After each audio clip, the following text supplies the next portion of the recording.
Our topic is about fire alarm or FDAS, Fire Detection Alarm System.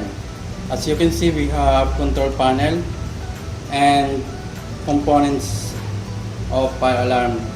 One is a bell or sounder and manual push station, or other call this push button.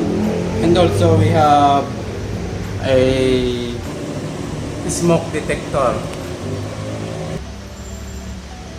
Okay, as you can see in this control panel, we have zone 1, 2, 3, and 4.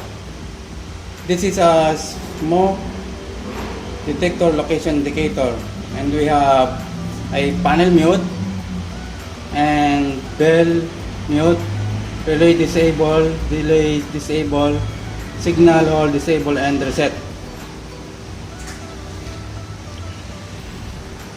Okay, and also we have terminals for power supply, smoke detectors, and for sounder or for bell.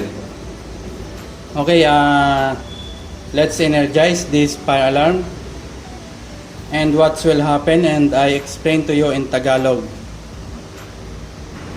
Okay, power on the circuit breaker. Okay, panel mute. Okay, pindutin natin yung manual push station or yung push button natin.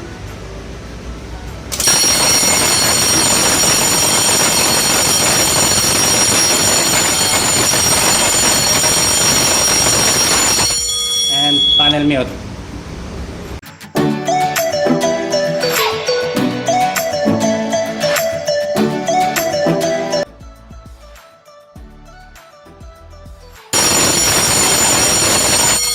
And panel mute. Okay, ganun lang ang pag-testing ng fire alarm.